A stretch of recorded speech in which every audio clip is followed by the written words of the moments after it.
Hi, Mighty Mommy here, and I'm ready to share some creative, insightful, and practical parenting tips.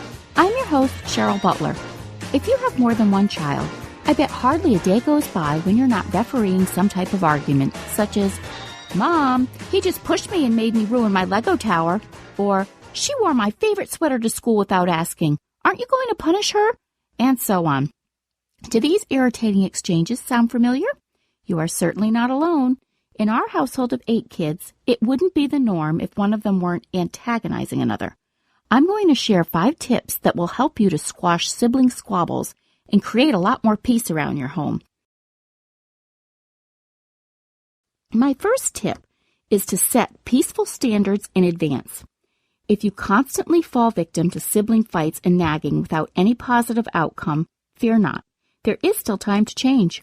Sit your older kids down when everyone is calm and in a positive frame of mind, and go over the standards of getting along that you expect in your home.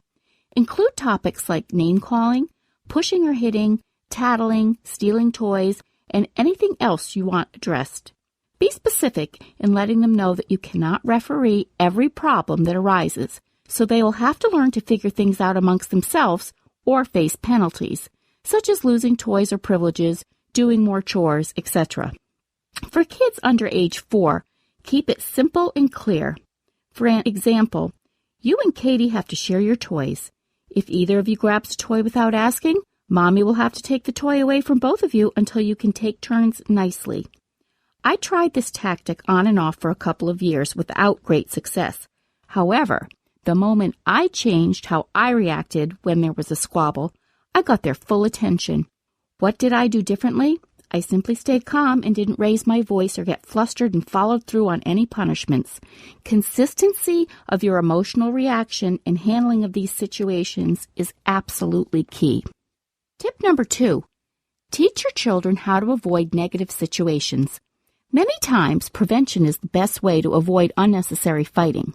Talk to your kids about certain behaviors that lead to sibling bickering. For instance, let's say you have a child who is a predictable hothead when it comes to having to do chores, or perhaps he or she doesn't do as well in school as her sibling. Pull your other child aside and talk about it. You could say, "What does Kayla do when she starts to get in that angry mood?" Your other child might say, "Her voice gets louder and she immediately starts pointing at me." You can then say, "When you see these warning signs, just walk away. Nothing good is going to come of staying there and trying to win the fight." This not only teaches your child to avoid a bicker fest, but it also teaches her that walking away while maintaining a calm demeanor is empowering. You'll also need to pull your hothead child aside and address his or her temper. Without getting angry or emotional yourself, remind your child about the peaceful standards your family is going to abide by, mentioned in tip number 1. Then, ask your perturbed child if something is eating at him or her to make him react so angrily. There's usually an underlying cause for that type of behavior that needs to be resolved, or it may even just be a bad behavioral habit, and now you'll have to work consistently to break him of it. Tip number 3, pick your battles wisely. For small incidents, such as not sharing toys, teach children to handle it themselves. Simply state what you expect and the consequences if your rules aren't followed. Say, "I'll be back in 1 minute. If you kids haven't learned how to share the toy or work it out, the toy goes up in the attic until you can learn to get along." You can either time out the toy or time out the kids. That way, you're giving them 2 messages. 1, that you expect them to be able to work out things by themselves, and 2, that there will be consequences if they don't. Children really do expect parental guidance and boundaries. It's our job to consistently enforce what's appropriate in our homes. When bigger problems occur, such as one child hitting or verbally abusing the other, they require adult intervention. In such cases, if you stay out of the picture, the child that is being victimized will think you're siding with the bully. Keep it simple and explain that each time there's a situation where someone is physically or verbally confronted, there will be a no-tolerance policy, and the child that started the behavior will be removed from the situation immediately and will have to help with an unpleasant task like sweeping the kitchen floor or cleaning the bathroom, or be put in their room alone without electronics. Of course, you're probably going to hear them shout, "But that's not fair, she started it." Keep your cool and remind them of the golden rule. Treat others the way you would like to be treated. Then carry through your decision to remove that sibling from the room right away. When everything calms down, take a few minutes to ask him how he could have handled the situation so that he has a roadmap for a more peaceful approach next time. Remember, this takes a lot of consistent effort, so don't give up if it doesn't happen the first couple of times you try it. Tip number 4, create a get-along jar. Nothing stops a fight faster in our house than our get-along jar. We have a goofy cookie jar in our kitchen that we got on vacation at Disney World several years ago. It doesn't contain delicious cookies.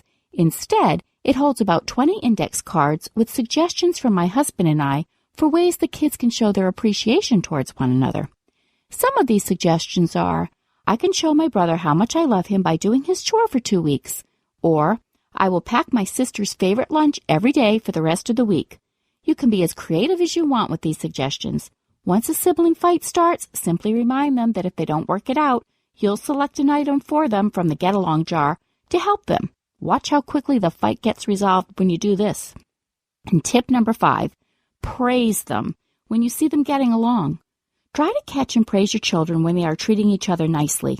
When you consistently take the time to reward their good behaviors, it will plant a seed that you have recognized their efforts. Ultimately, they want to please you. Most times, parents ignore the children when they get along and yell at them when they start fighting.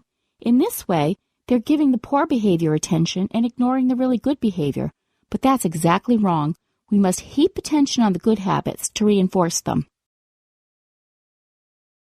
How do you keep sibling squabbles to a minimum? Let me know in the comments or post them on the Mighty Mommy Facebook page.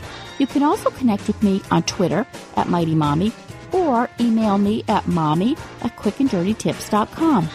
Check back next week for more parenting tips. Don't forget to check out my family-friendly boards on pinterest.com/MightyMommyQDT. Be consistent when teaching your kids to keep the peace with their siblings. And until next time, happy parenting.